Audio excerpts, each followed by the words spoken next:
Hey, and here we are. I'm sorry I'm a little bit late today. I had issues with a Feldarius Payne video that I'm doing, which I know is an age-old excuse, but the rookie free agent defensive tackle slash linebacker slash defensive end, we're not sure at this point. I'll do that for you guys tomorrow. But this popped up onto my timeline this morning. This was CJ Stroud with Ballogy, Ballogy founder Todd Young. Yeah, CJ is going to be doing some work with this app slash website. Just real quick, it is basically they work with young athletes on building development plans, gamifying your training, getting better every day, creating accountability. I guess it's like a resource for young athletes to just help improve themselves as athletes. So it seems like it's right up CJ's alley. But he talked about a few things, and one thing that we've heard him reference before, or that other people, I think Snoop Dogg might have mentioned, that CJ as a young man or a young athlete lacked confidence and they had to build that or help him build that. And he was very open in talking about it. So this is when Ballogy, Ballogy, I've got the full interview linked below. Todd Young asked him, when did the switch flip for him? When did he know that he could become who he is today? I mean, I kind of suffered from lacking self-confidence for a long time, really, honestly, until college. But, I always kind of knew I had a talent. And, even though I was getting recruited by some of the best schools towards the end, it didn't start like that. So, I always thought it was maybe, foreseen, it was maybe too far away to get to. But, I had the mentality, what I call now is just, I got it from Will Anderson, is just chop wood and carry water, and that's the best mentality to have, is keep your head down, work. And do the right things to get to the right spots, and it'll happen naturally, if that's in God's will. So, around the time was college, my second year, when I was like, okay, I can make this a profession. And that's another thing, I feel like a lot of people, they jump the gun and want to be a professional at 8 years old, that was never my goal at that age. I had steps, that was, of course, a maybe, but it was just I wanted to have fun, and compete. And that was the main thing for me. So when I got to college, I was like, man, I can do this for real. The big thing about CJ is he's talking there, and I'm thinking about all the various 5-star recruits or number one QB prospects, several of whom have been on the Texans recently as backups. I think that sometimes how much that can pollute a kid's brain and start putting the cart before the horse, or starting to worry about all the extra stuff before you've got the very basics nailed down. And I'll go to Bryce Young.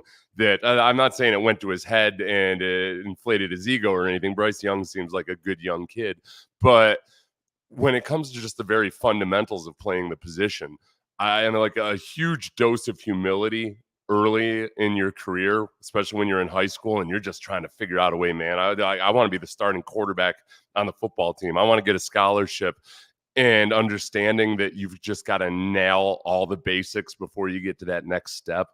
I think it's for CJ. I think it was probably perhaps the perfect path for him, that it wasn't so smooth at the beginning. So those of you who don't know, CJ wasn't one of the most highly recruited guys in the country until late in the process. All the other guys from SoCal and elsewhere were getting all the attention, and CJ started getting his offers late. Ohio State offered him before, I believe, USC had ever even talked to him, where, right in his backyard where he grew up. So that part of it is, I think, it's instructive. You can apply that to all different areas of life. But I think also it's all, CJ is part of this new generation of quarterbacks where in the NFL, you just can't look at guys that are the top draft picks, even though CJ was, or the guys who have been you've known for a long time. I mean, Jaden Daniels, Joe Burrow, obviously those were big school guys, but who surged late in the process in terms of being NFL prospects. Josh Allen, Dak Prescott, Tony Romo. There's just so many more examples these days of guys who ascended to a really high level without having had, all of the fanfare early on. And I do like that he's pretty open about talking about it. I can relate to this because I myself lacked self-confidence probably until I was 48 years old. now I'm teaming with it. Now I've got too much self-confidence. My wife's probably on the brink of leaving me because I've got too much self-confidence.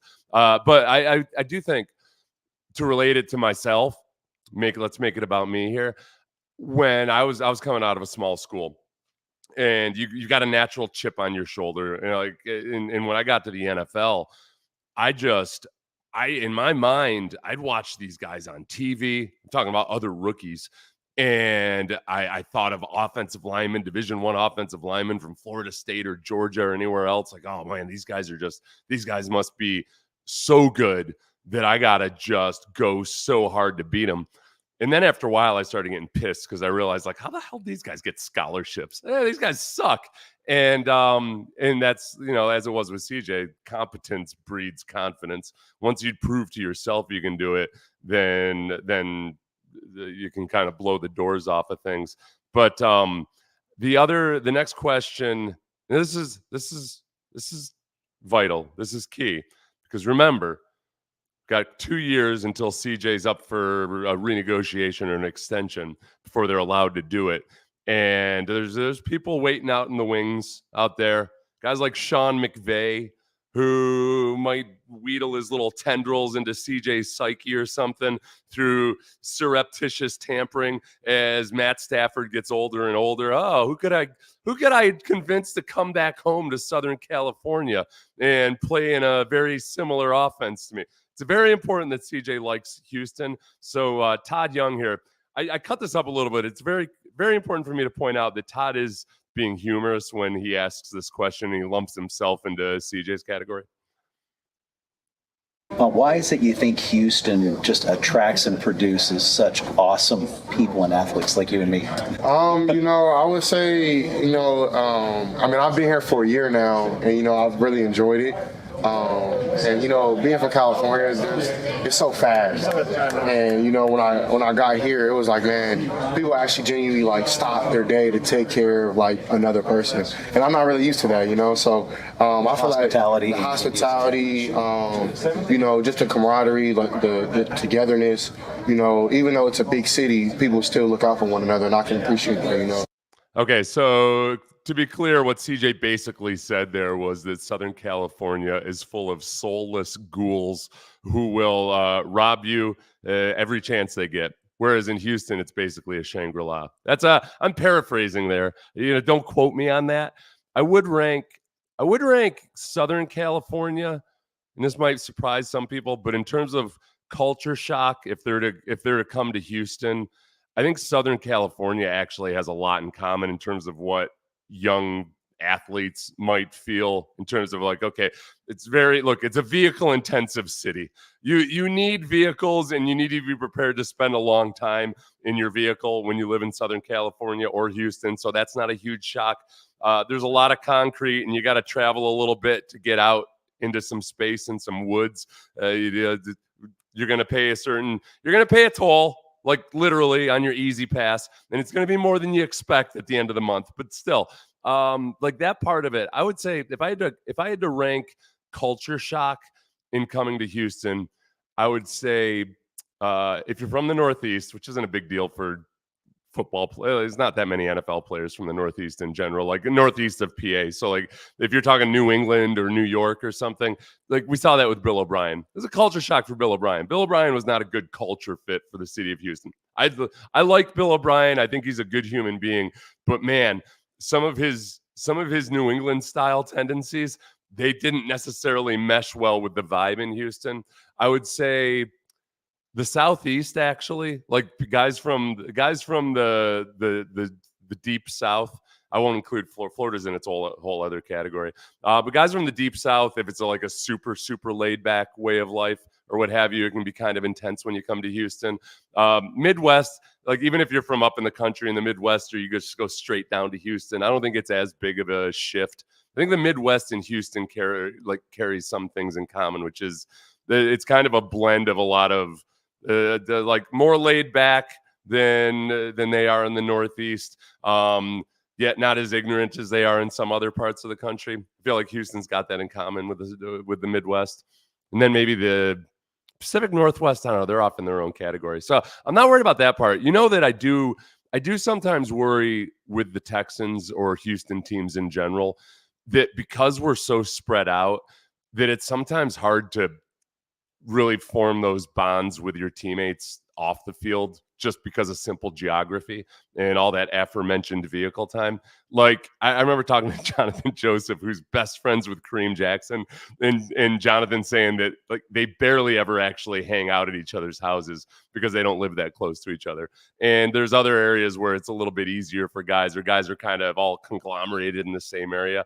CJ, whether he was aware of that or not, like CJ's custom of having guys from different positions or, from anywhere on the team to have dinner with him just about every night of the week, I feel like that goes a long way, especially when he's gonna be here for a while. I'm just joking. Yeah, don't worry about Brandon. I'm largely joking about anybody trying to foist him away from this.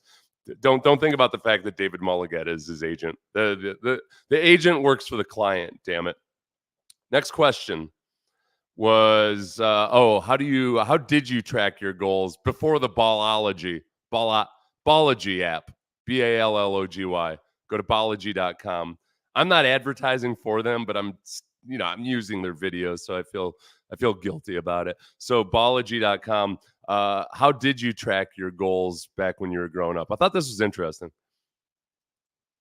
What I used to do was kind of old school. I would just get an expo marker and I would write goals on my mirror, and I would write them on my mirror and I would see them every morning. Try to achieve them. Try to achieve them. Check them off. Yes, and awesome. So like when I became a Heisman finalist, I checked it off. When I got my first scholarship, I checked it off. When I got just little goals like that, and they weren't always like just lofty, like superhero goals. They were just, I had become a captain on there. That was a goal that I had in college. I had that come true. And, it was just little stuff like that, really big stuff. I always say the little things add up to the big things. Yeah. Like the little successes become big successes. Stacking the good habits. Yeah. Yes, sir. I got to get my life in order. I was sitting here taking lessons from a 23-year-old, and it's true. It's all true. Just like the step-by-step progression.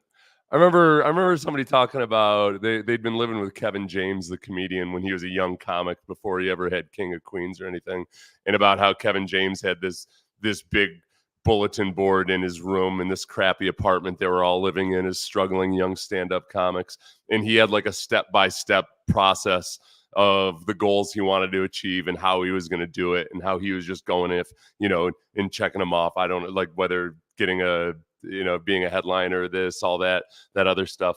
And we've seen this before out of CJ, like him understanding the power of small, like that all these small things compound over time. So I'm not worried about his financial management at all. I feel like he's got a much more responsible attitude about understanding how the little things add up over time than most of us do as adult investors. So I think he's going to be A-okay there.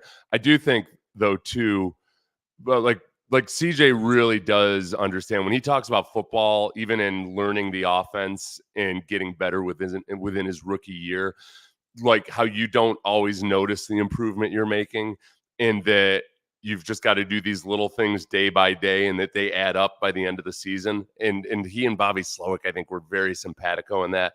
And they just kind of built it brick by brick into CJ in his first game versus Baltimore. Really just at times things were moving just a bit too fast for him. I think Slowick admitted to basically overloading him a little too much in that first game. And I think some quarterbacks might have gotten more frustrated than CJ did with that because they pulled back a little bit and they got on the right pace for adding things, and they did it as the season went along. And I think that's the attitude he's taken towards the second season as well. Yeah, I know he's wise beyond his years, and it's getting to the point where it's annoying me. All right, I see all my inadequacies in these young people who are just way more mature than me. It's driving me insane. I've heard enough for winning the Super Bowl this year. CJ is a different breed of person, though. We can't. Okay, thank you, Dan. Daniel, thank you for finally making a live stream and pointing it out that I'm succumbing to that most evil of things, comparing yourself to somebody else. Everybody's going to go at their own pace, right? I'll never be a rookie of the year. I've accepted that. We call brothers like H7M old souls. It's like he's been here forever or before. Scary wise, yes. And because I would never edit out any of CJ's references to religion or anything like that. Todd Young? Was that his name? Todd Young, CEO of Ballogy.com, asked him about how his faith helped him become the man he is today. The Bible says many are chosen, but few are called. It's a scripture. I'm forgetting the scripture. It says the path is narrow, and most people choose the wide path. And for me, my foundation has been faith. That's how I was raised. I was raised in the church. My mother and my father being the pastor and first lady. And for me, that was my identity was never a football player. It was never an athlete. And I think that's where some guys get misconstrued, is that their identity is through football, and that's who they are as a person. And I know for me, I'm a man of God. There's so many things that happen, that you need tough skin for, and I think the only matter of tough skin that you can really have is if you give it to the Lord. Yeah, and I think about, not to break it down into psychological terms or anything else like that, but not to take away from the faith message there, but in terms of just what he's saying is not identifying solely and completely as a football player.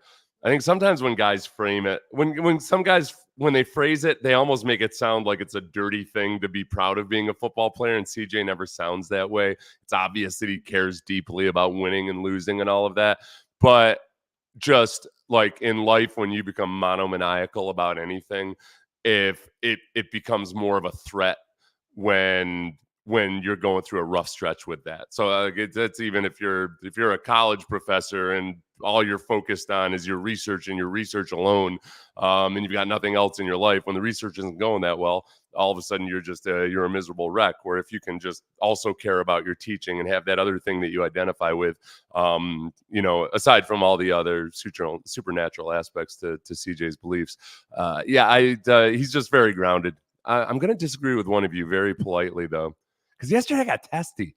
I'm sorry, I got testy at Pinche Katie yesterday, and I don't know why. Something going on up here, just lack of sleep or something. This right here. I'm not surprised at how wise he is. Losing access to a parent at a young age does that. You're forced to grow up quick. Where I'll partly disagree with you is that it can go multiple different ways. I think there are things about, and I apologize for making it about me, but just since we're talking about this, so I had a kind of a wacky childhood, and I don't think that I responded. I did not respond to it in the ideal way. I had a lot of baggage for a long time, and that's what I think impresses me the most about CJ is that he's been very open about talking about what a challenge it was and how angry he was for a long time when he was a teenager. When he got to Ohio State, really, is when he said things started to turn around for him, partly because he came back to his faith, because he'd been raised in the church. His dad went away, and then he just kind of got lost for a while, at least in some by his standards. I don't think it was it's not like it was a movie plot or anything. But I think that it does. I've got a really good friend. I won't say his name, but he's very, very successful. And he grew up in a household that was very abusive. It was a messed up household, just alcoholism, physically abusive father who was just a tyrant. And he had a brother and a sister, and his brother and his sister were just complete wrecks by the time they were in their early 20s. And I think one of them passed away when he was early 20s, drugs, crime, all that stuff. Whereas my friend, he just responded to it differently, and it's cool to watch him now, because he's an incredibly doting father who is the gentlest dude in the world with his kids, because he saw what happened to his brother and sister, and he understood that for whatever reason he was just wired differently. It's not like he thinks he's tougher or anything. It was just that that kid in that environment, the one brother ended up using that as a source of strength in a lot of ways, in the way that he responded to it, but not everybody does respond to it that way. So it is, it's the rare people. Engineer, if you were that way, I applaud you, because you're one of those rare people that can take a really bad situation and thrive. Takes a lot of maturity to grow from our trials. Yes. Takes a lot to learn not to blame people. This is what I started doing a long time ago. Not too long ago, but long enough ago that like I just honestly started looking at people kind of like as acts of nature. And I tried to remember that just the way you don't get mad at the wind when the wind blows a tree down. It's not like I'm shaking my fist at the wind. Like people are the same way. Like people are going to be who they're going to be largely. You know, you have some influence over them, but some people are just going to come in and wreck things. And I can't waste time being angry at the wind when I've got a shed to rebuild. So likewise, if somebody's devastating effect on your life, like you're wasting energy and time if you're angry at that person. You just got to move on and rebuild your shed. Yeah, yeah, it was your lack of proper punctuation. It was a good point you made. It was just there's no punctuation. Punctuation would be saying that you had bad punctuation would be more of a compliment that you deserved for that. You put a period in there somewhere, but that was about it.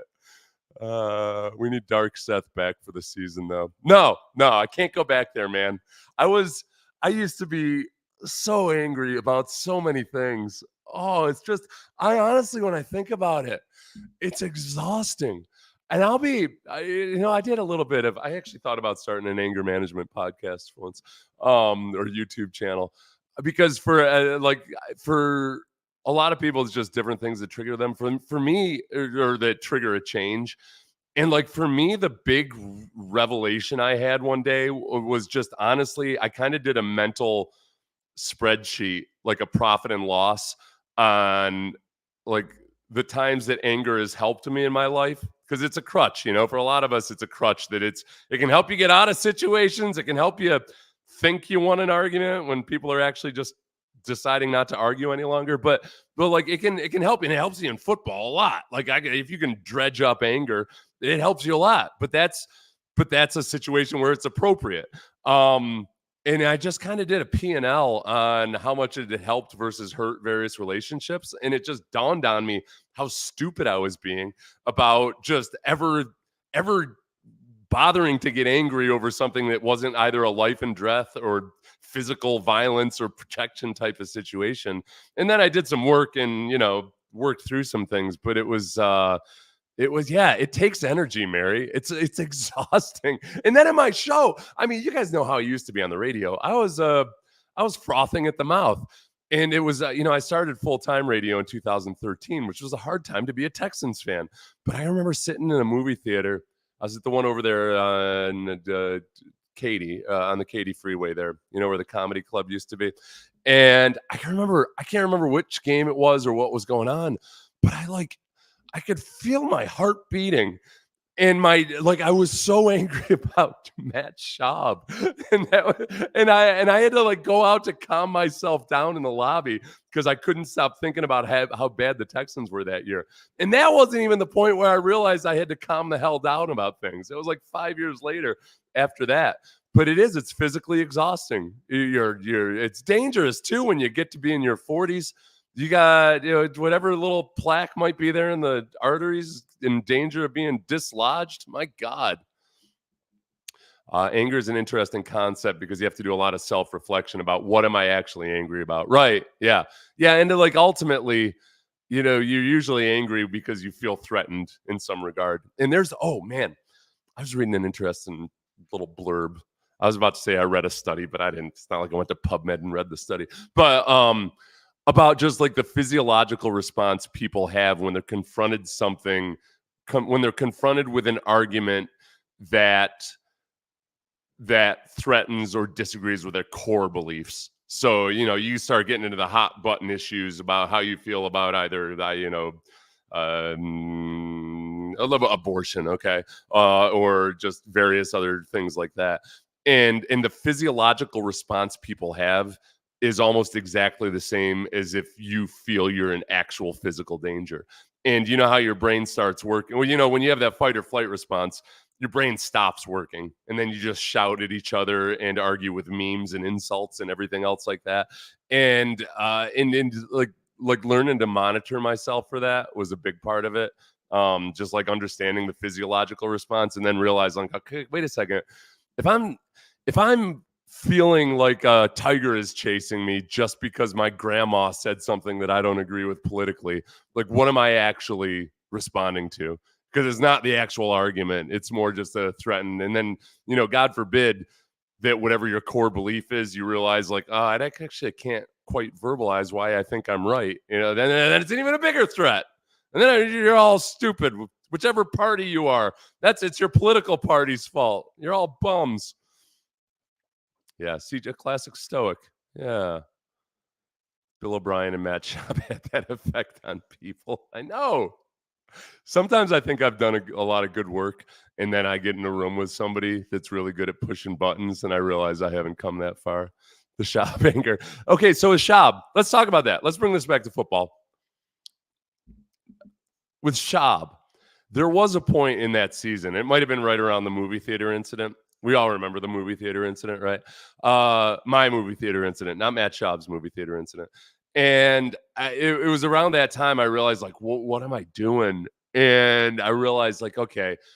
And I think a lot of people went through this with Schaub. At some point, you just realize, all right, this dude's just shot. He cannot push the ball to the sideline. He's making bad decisions. Some people would argue that pick sixes are just bad luck. I think anybody that watched that 2013 season knew there was way more to it, because it was bad decision making coupled with an inability to even potentially get yourself out of that bad decision. And then I just started kind of feeling sad for Matt Schaub after a while in that season. And then Bearded Schaub came back for that Jags game. And remember, for a couple series, Bearded Schaub was like wrecking shop and mowing people down. And then everything fell back to earth. And then Gary Kubiak got fired. And then I also realized, like, oh, I've been awful tough on Gary Kubiak, a man who had a stroke this season, and still took me like 5 or 6 more years to figure it out. Oh, this was just Daniel. I was talking about how I was once in a movie theater and in 2013, and I was getting so angry thinking about the season that I had to go out to the lobby and calm down. I can't even remember what movie that was, and I maybe would love to get him back. Yeah, Kubiak. Oh, would love to get Kubiak back. Yeah.